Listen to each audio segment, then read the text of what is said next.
Bonjour à tous les membres de casting.fr. Nous avons la grande chance aujourd'hui d'être avec Kia. Bonjour Kia. Salut Soledad. Alors on t'a découvert sur The Voice. Moi je te connaissais avant, mais on t'a vu sur The Voice sous le nom de Kiki. C'est quoi ce nom Kiki? C'est ton surnom? Kiki, c'est mon petit surnom. C'est un diminutif de Kia et ça me rappelle en plus un petit peu le Kiki de mon enfance.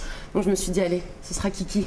Alors Kia, The Voice, tu as postulé au casting de Bruno Berberès et tu as été choisie pour te présenter à The Voice. Alors raconte-nous cette expérience. C'est une sacrée expérience dans la mesure où moi je ne faisais plus de scène depuis un moment. J'avais un peu privilégié tout ce qui était comédie. Et du coup, je me suis remis à la musique et j'ai atterri sur The Voice. Donc c'est une sacrée reprise, mais c'est une très bonne reprise. Alors déjà, le casting avec Bruno Berberès, comment ça s'est passé? Alors le casting avec Bruno Berberès, on chante. Déjà, pour commencer, on chante. Et il y a tout plein d'yeux qui nous regardent comme ça, qui écoutent, ou qui regardent ailleurs, qui écoutent aussi. Et après ils nous disent, bon, une autre? Bon, on en chante une autre. Ils nous disent rien, ils nous laissent partir comme ça. Next. Next. Mais en général, tant qu'ils font pas la tête ou qu'ils sont pas en train de faire autre chose, c'est que c'est bon. Ouais. Et là, on t'a rappelé, on t'a dit c'est bon, tu es sur The Voice. On m'a dit tu continues les présélections, on va continuer le travail et on verra parce qu'il y a tout un travail fait en amont. Ouais. Donc on commence ça et on verra comment ça se passe. Alors toi, tu as fait blind test, c'est-à-dire que personne ne te voyait. C'est ça. Ça doit être terrible, ça. C'est terrible et en même temps, c'est plutôt sympa parce que du coup, on est très en connexion avec le public qui est autour, qui eux nous voient et que nous on voit. Donc c'est plutôt cool et le moment où quelqu'un se retourne, d'un coup on réalise que waouh, ça y est, je suis contente de voir quelqu'un. Et tu étais dans l'équipe de Bertignac. De Monsieur Louis Bertignac, absolument. Ouais. Et alors, raconte-nous un peu ta relation avec lui, comment ça s'est passé?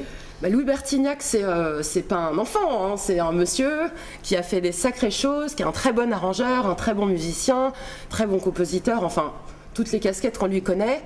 Il est de très bons conseils, il ne diffuse pas les conseils comme ça dans tous les sens. Non, ça va être précis. Il pique comme ça, comme à l'escrime, quoi. Ouais, c'est plutôt agréable de ne pas avoir quelqu'un qui est tout le temps en train de donner des leçons sur tout, sur rien. Juste, il prend le temps de cerner un petit peu et de trouver la chose qu'il faut dire. Alors Kia, tu chantes, mais tu es comédienne aussi, animatrice télé. Alors raconte-nous un peu comment c'est venu. Ta maman est algérienne, ton papa camerounais. Absolument. Alors déjà, tu as une ouverture au monde et une sacrée ouverture, influence différente. Mais toi, c'est la musique américaine. Dès petite, tu chantais, hein, c'est ça? Ça a toujours été comme ça, oui. À la maison, ma mère est jeune. Elle m'a eu très jeune, donc on est très proches. Et c'est vrai qu'elle a des goûts musicaux qui sont ultra éclectiques. Ça pouvait passer de la soul à la pop, au reggae, au jazz, à de la musique orientale. Ça passait à de la house, parce que ma mère adorait danser. Elle avait la patate, ma mère, un petit peu comme moi.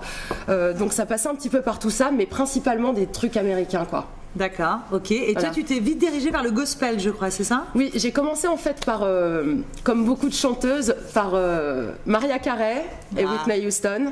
C'est des sacrées bonnes preuves de chant quand même, on va pas se plaindre. Et c'est vrai que ces deux chanteuses qui sont très gospel aussi, qui viennent du gospel elles-mêmes. Donc naturellement, je me suis orientée vers ça parce que ça a été la première fois que j'ai eu une vraie révélation comme quoi je voulais faire que de la musique, c'était en voyant du gospel. Je me suis retrouvée complètement absorbée par la chanson avec la chanteuse. Et tu as suivi une formation? Comment tu es venue Écoute, moi la formation, j'ai commencé une formation entre guillemets justement en intégrant la chorale de gospel. D'accord.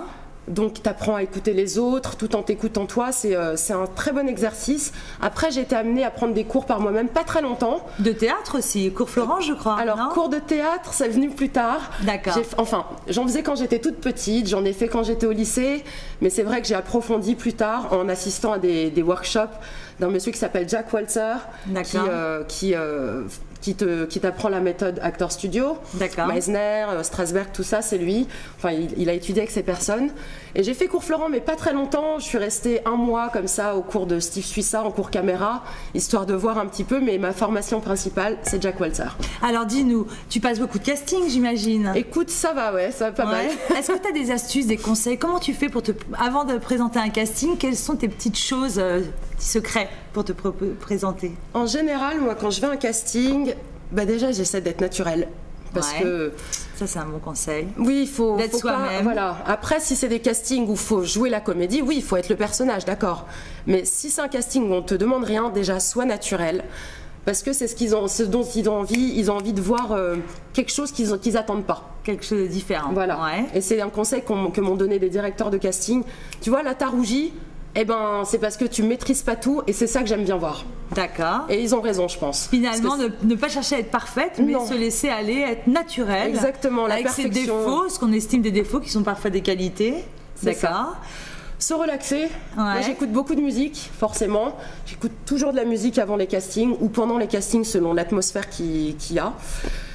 Et puis voilà, et faire de son mieux et être content d'être là, parce que l'air de rien, c'est pas un métier qui est facile. Enfin, ce ne sont pas des métiers qui sont faciles, mais en même temps, c'est tellement de bonheur. Il y a pire quand même dans la vie. Ça, c'est sûr. Et alors là, qu'est-ce que tu souhaites après The Voice, est-ce que ça va t'ouvrir? Tu penses que ça va t'ouvrir des portes pour la musique? Est-ce que tu as envie de te lancer plus dans la comédie?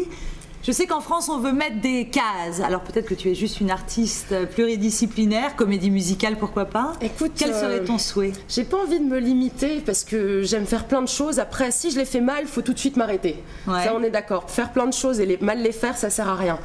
Mais j'ai envie de mener de front un petit peu tout ça. La musique, là, je suis en train de commencer à reprendre des jams où je chante en live avec des super bons musiciens. Donc, je suis en train de faire mon petit repérage pour éventuellement faire un groupe, pour pouvoir faire de la scène. Ensuite, en comédie, bah si, j'ai envie de continuer parce que ça m'apporte des émotions qu'on peut pas vivre si on fait pas ça.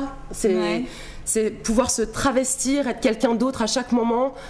Passer par les émotions que quelqu'un d'autre aurait pu vivre, c'est quand même un sacré voyage pour moi, je trouve. Et après l'animation, parce que ça m'amuse de faire ça et je pense que je pourrais avoir de bonnes idées. Je suis un peu fofolle, donc je pense que je pourrais avoir de bons sujets. Alors retenez bien son nom, Kia. Merci d'être venue nous rencontrer Soledad, pour nous parler de cette expérience de Voice. On va te suivre de près et beaucoup de chance. À bientôt. À bientôt.